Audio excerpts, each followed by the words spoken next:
മാതർമേ മധുകൈടഭഗ്നി മഹിഷപ്രാണാപഹാരോദ്യമേ ഹേലാനിർമ്മിതധൂമ്രലോചനവസേ ഹേ ചണ്ഡമുണ്ടാർദിനി നിശേഷീകൃതരക്തബീജധനുജേ നിത്യേ നിശുംഭാപഹേ ശുംഭധ്വംസിനി സംഹരാശുദുരിതം ദുർഗേ നമസ്തേംബികേ.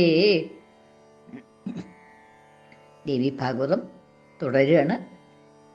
ബ്രഹ്മാവ് മഹാദേവിയെ പ്രത്യക്ഷപ്പെടുത്തിയിട്ട് മഹാദേവിയെ സ്തുതിച്ച് മഹാമായയെ സ്തുതിച്ച് പ്രത്യക്ഷപ്പെടുത്തി. അത് കഴിഞ്ഞിട്ട് തൻ്റെ ആവശ്യം എന്താണ് എന്ന് പറഞ്ഞു. അതായത് ഈ മധുകൈടഭന്മാരെ വധിക്കാനായിട്ട് സൗകര്യം ഉണ്ടാക്കണം. അതിനുവേണ്ടി ആ മധുകൈടഭന്മാരെ മോഹിപ്പിക്കും വേണം.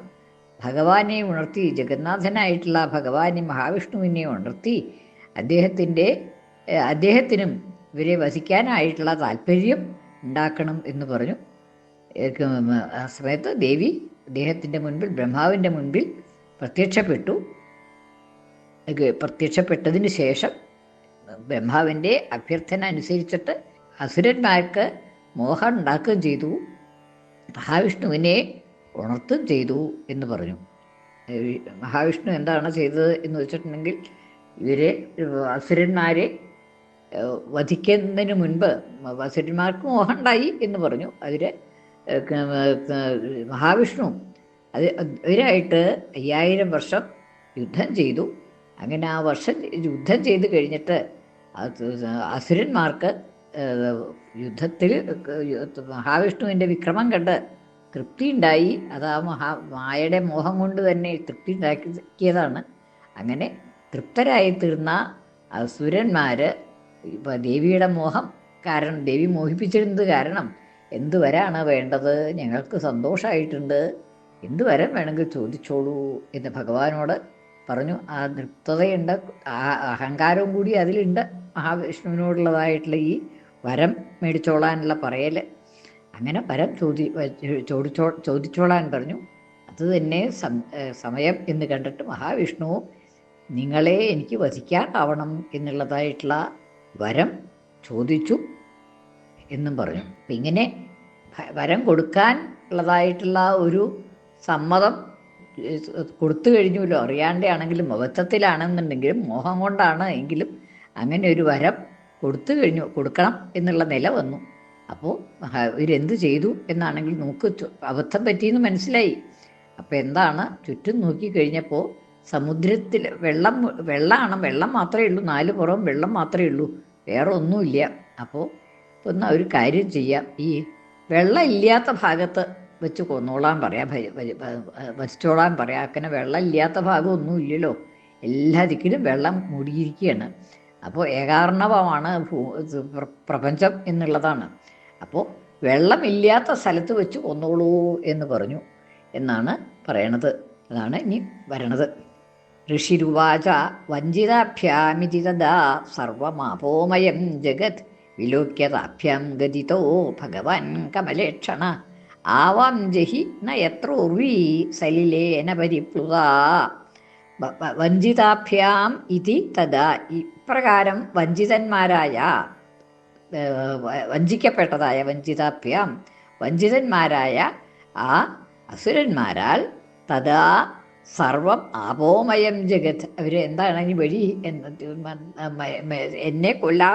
അവരെ കൊല്ലാറാക്കണം എന്നാണ് പറഞ്ഞത്. അപ്പോൾ ഇനിയിപ്പോൾ അത് കൊല്ലാണ്ടിരിക്കാൻ എന്താ വഴി എന്ന് നോക്കി 4 പുറം നോക്കിയപ്പോൾ ഭൂമി മുഴുവനെ വെള്ളത്തിലാണ് എന്നുള്ളത് കണ്ടു. വഞ്ചിതാഭ്യാം ഇതി തഥാ സർവം ആപോമയം ജഗത്ത് മുഴുവൻ ആപോമയമായിട്ട്, ആപോമയം വെച്ചാൽ വെള്ളം ആയിട്ട്, ജലമയമായിട്ട്, പ്രപഞ്ചം മുഴുവൻ ജലമയമായിട്ട് കണ്ടു. അപ്പോൾ തീർച്ചയായും എന്നാൽ താഭ്യം ഗതിത ഭഗവാൻ, അവർ ഭഗവാനോട് പറഞ്ഞു, കൊല്ലാൻ സമ്മതിച്ചിട്ടുണ്ടല്ലോ. അപ്പോൾ താഭ്യാം ഗതിത ഭഗവാൻ പറയപ്പെട്ടു. ഭഗവാനോട് അവർ പറഞ്ഞു, കമലേക്ഷണ ഭഗവാൻ, കമലേക്ഷണനായിട്ടുള്ള ഭഗവാനോട് അവർ പറഞ്ഞു. എന്താണ് പറഞ്ഞത്? ആവാം ജഹി, ഞങ്ങളെ കൊന്നോളൂ, അതല്ലേ വരം ചോദിച്ചത്. ആവാം ജഹി ന എത്ര ഉർവീ സലിലേന പരിപ്ലുത, എത്ര എവിടെയാണോ ഉർവീ ഭൂമി സലിലേന ന പരിപ്ലുത, സലിലത്താൽ വെള്ളത്താൽ പരിപ്ലുതമല്ലാത്ത സ്ഥലത്ത് വെച്ച്, വെള്ളമില്ലാത്തതായിട്ടുള്ള സ്ഥലത്ത് വെച്ച് ഞങ്ങളെ വധിച്ചോളൂ എന്ന് പറഞ്ഞു. ഭൂമിയിൽ എവിടെയാണ് വെള്ളം ഇല്ലാത്തത് എന്ന് വെച്ചാൽ അവിടെ വെച്ച് ഞങ്ങളെ കൊന്നോളൂ എന്നുള്ളതായിട്ടുള്ള ആ സമ്മതം കൊടുത്തു. അപ്പോൾ എന്താണ്, സലിലേന പരിപ്ലുതം അല്ലാത്തതായിട്ടുള്ള സ്ഥലത്ത് വെച്ച് വധിക്കാനാണ് സമ്മതം കൊടുത്തത്.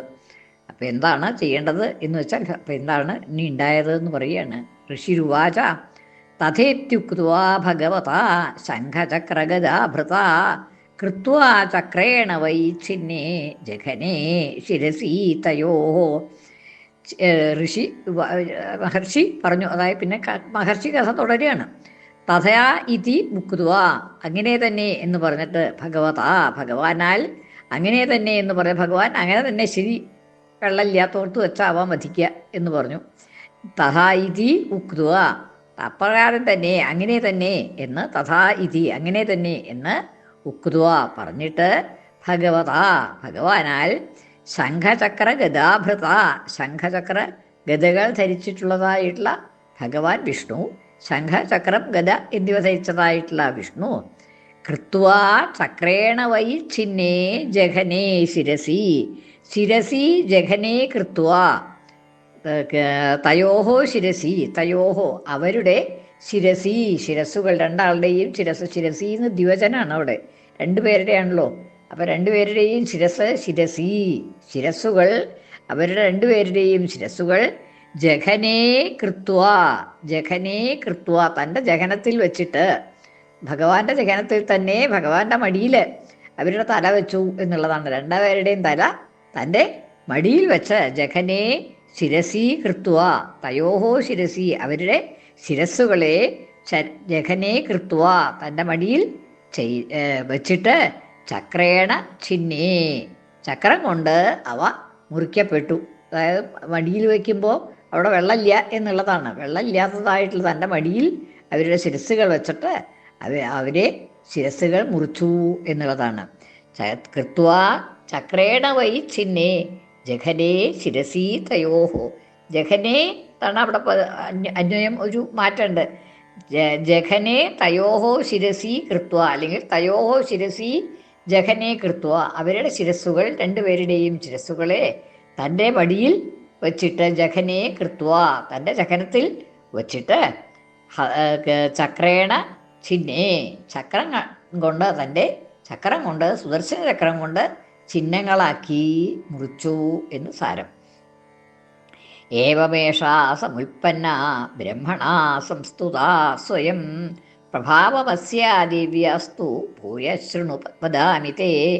ഏവം ഇപ്രകാരം, ഏഷാ സമുൽപ്പന്ന ഇതാണ് ദേവി ഉണ്ടായത് എന്ന് പറയണത്. ദേവി വാസ്തവത്തിൽ ഉണ്ടായതല്ല എന്നാദ്യം തന്നെ പറഞ്ഞു. ഓരോരോ വേഷം ധരിക്കുകയാണ് എന്ന് പറഞ്ഞു. ഇപ്പം ഇവിടെ ആ ഭഗവാന്റെ നേത്രങ്ങളിലും ഒക്കെ ആയിട്ട് നിന്നിരുന്നതായിട്ടുള്ള ആ മായ ദേവി ഇപ്പം ഇങ്ങനെ ഒരു രൂപം എടുത്തിട്ട്, താമസരൂപം സ്വീകരിച്ചിട്ട് ഈ മോഹവശനാക്കി അസുരന്മാരെ മോഹിപ്പിക്കുകയും ഭഗവാനെ ഉണർത്തുകയും ചെയ്ത് ആ വധത്തിന്, അവരുടെ വധത്തിന് കാരണമായി തീർന്നു. അങ്ങനെയാണ് ദേവിയുടെ ആ ഉൽപ്പത്തി എന്ന് പറയുകയാണ്. ഏവം ഏഷാ സമുത്പന്ന ബ്രഹ്മണ സംസ്തുത സ്വയം, ബ്രഹ്മണ സംസ്തുത ബ്രഹ്മാവിനാൽ സ്തുതിക്കപ്പെട്ടതായ ദേവി ഇപ്രകാരം ഉത്പന്നയായി എന്നാണ്.